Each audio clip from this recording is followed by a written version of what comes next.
Hey, what's up everybody?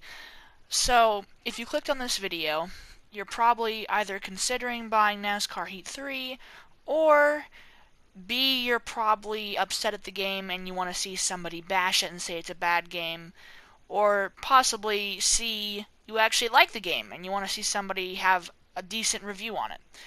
So, I am here to give you my full opinion on NASCAR Heat 3. I've played it since the day that it came out. I got it from GameStop, so I didn't get it at 12 midnight. I got it the day after at GameStop in like 12 noon type of time. And I played it, and I enjoyed it for the most part. So, I'm going to break down this review into a couple different parts. I'm going to do settings, because every good game needs good settings to change, because you know me, I like to change my settings a lot. It's just how I am. I like to make my game perfect and feel exactly how I want it to feel, you know. Gameplay, and of course multiplayer. So I'm going to start off with the settings. The settings aren't that bad in Heat 3, especially if you have a wheel. On a controller, there is a good amount of stuff you can do to tweak it. You know, you can change the sensitivity, you can change how far you have to turn on the controller. I think that's for the controller. So, I mean, it's not terrible. You can change all your sensitivities, like your accelerator and your brake sensitivities, and then, you know, your turning sense. So, overall, the controller customability is not bad. Now, there is no custom button assessment, so you can't change the buttons for stuff. The only thing you can change is a couple of presets, like there's a preset for either having, like, I think it's circle and triangle for shifting, or have L1 and R1. And I definitely think L1 and R1 is better, obviously, because that's what I'm used to, because I played all the Heat games. Hell, I've played, even back on PS3 days, I played Inside Line, or I started on 2011, the game, and I played all the way through 15, and then I got the Heat games. So I've been playing NASCAR for a while now, and overall, the settings aren't as good as the PS3 games, like, you know, Inside Line and 15. They're not bad, but they're not really groundbreaking, especially for a next-gen game, you know. Now, if you have a wheel, the wheel settings, at least from my personal experience, are the best on NASCAR Heat games.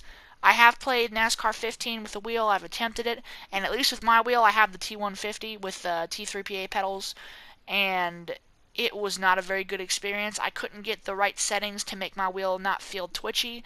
I don't know if there is a way to do that on the 15 game, but I couldn't do it. But pretty much on NASCAR Heat 3, I could just plug and play. I mean, right out of the box, it just worked, you know? So, as far as accessibility, I think it's better on Heat games. Now, they did change a couple things around in the UI from NASCAR Heat 2 to NASCAR Heat 3, like where to find the force feedback settings. And they added this new thing, which I appreciate a lot, because on NASCAR Heat 3, or Heat 2, sorry, I would use my wheel, and I would try to get like the perfect best of both worlds. I wanted to be able to keep it a good line on the straightaways like at tracks like Talladega, but I also wanted to be able to turn in quickly into a corner so I can hit my apex better. But there was only one slider, and it was wheel sensitivity. And what would happen is if you turn it up, you wouldn't have to turn your wheel the entire way, judging by, you know, your settings on your wheel. If you have a wheel that can change its degree of rotation, you wouldn't have to turn all the way if you turn your settings up. But if you turn your settings all the way down, where you do have to turn all the way, it would make the wheel in the middle feel like it almost had a dead zone, and it would be really slow. So you had to find like the best of both worlds there, and it was just kind of frustrating for me. And for a month I couldn't even play the game because my wheel just didn't work on the game for whatever reason on Heat 2. Heat 3, the wheel settings in my opinion have been even worse on Heat 3, because I played Heat 2, and after the initial like hiccups with getting my wheel set up, I got it to basically where I wanted it to be, and I started playing online more, and I got faster, and I didn't have any issues with it the rest of the time. So Heat 3, initially I had an easy time, but lately it's been getting like worse and worse. There are issues. So initially I got the exact settings that I wanted, and it worked out perfectly, unlike Heat 2.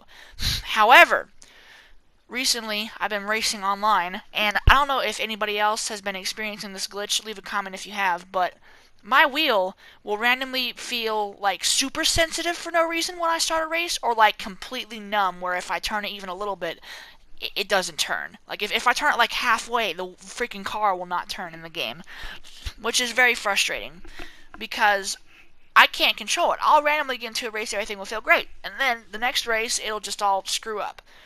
I mean, literally, it'll feel like I have a dead zone that is bigger than the Western Panhandle. I mean, it's ridiculous. It really freaking is. I just have to pull over to the side and just scrape the wall so I don't wreck anybody else. It's terrible. And this game, I'll get onto this in gameplay. This game has had a really rough launch, in my opinion. So I think now I'm going to probably get on to gameplay. Overall, the physics aren't terrible, but they're also not good.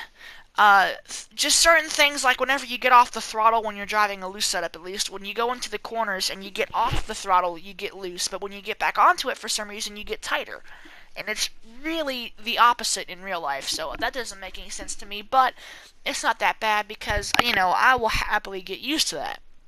Eventually, over time, I'll get used to driving like that and sort of, using my throttle to my advantage. It's just that it's a little bit backwards in this game for whatever reason, but I don't know why, Heat games have weird physics, but they do. But overall, if I get into a good lobby with good, clean people and there are no glitches, it works just fine, the experience is not bad. Now, I played Heat 2 and Heat Evolution. We can all agree Heat Evolution was a game to forget. Nobody really remembers that game. Nobody plays it. Hell, if you got it, you probably already turned it in by now. Turned it back into GameStop, sold it, whatever you did. I didn't personally think it was too terrible because it fulfilled my itch for playing a NASCAR game that I haven't done in a while because my PS3, I didn't have it anymore at that point. So I couldn't play the old NASCAR games, and that was the next-gen NASCAR game. So I bought it, and I enjoyed it, and I played it all the way through until Heat 2 came out. But people don't, usually, I mean, that's not very usual. Not a lot of people actually kept playing that game, but I did. I was one of them. So in Heat 3, there are a ton of different glitches and issues. At the beginning of the game, there was a glitch where you'd spawn in with just your tires in your car for like a couple seconds before the race started, and then your cars would load in. It was really weird. I actually thought it was kind of funny, so that one didn't bother me. Of course, there's the glitches for wheels. I've seen a couple of people randomly hit invisible walls and then track glitches like at Daytona in the Xfinity series. If you run the apron, you'll just glitch to the side and like wreck, and there's nothing you can do about it. Like if you even slightly touch the apron on the backstretch at certain places. And the worst glitch of them all, by far, has to be the setup glitch.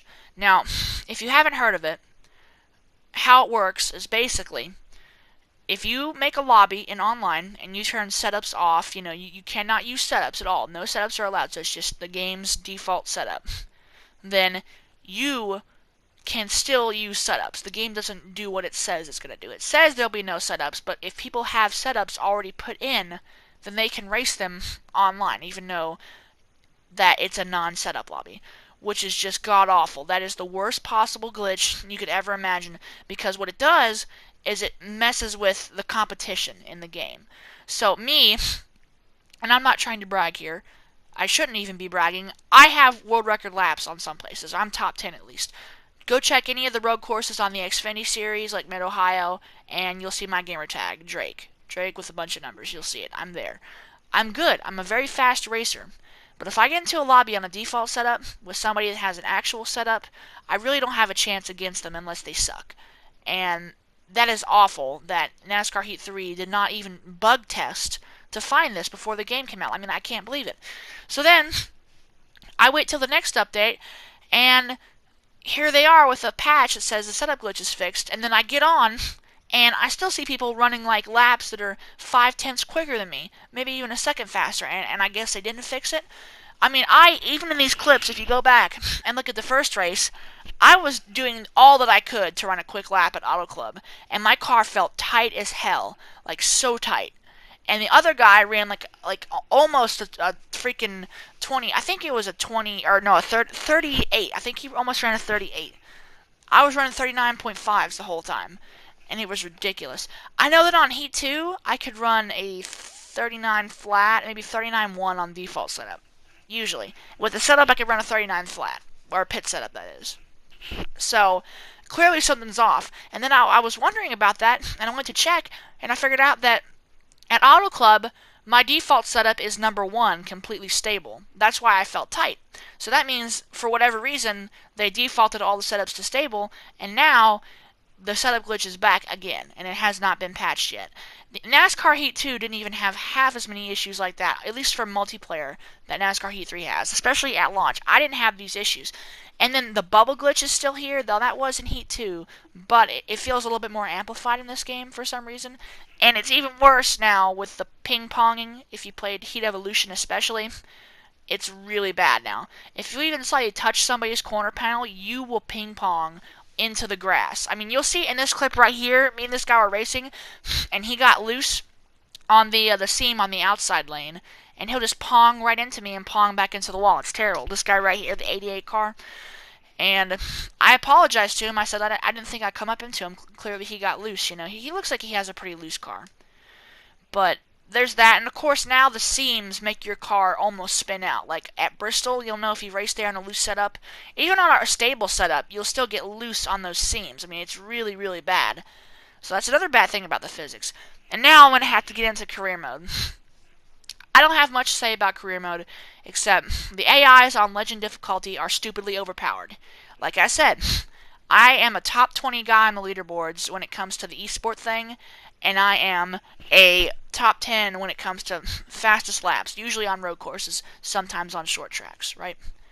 Whenever I do the esports, I usually get into the top 20, top 15 area of A class, of course. And I don't even know how to make setups. I mean, I suck at making setups.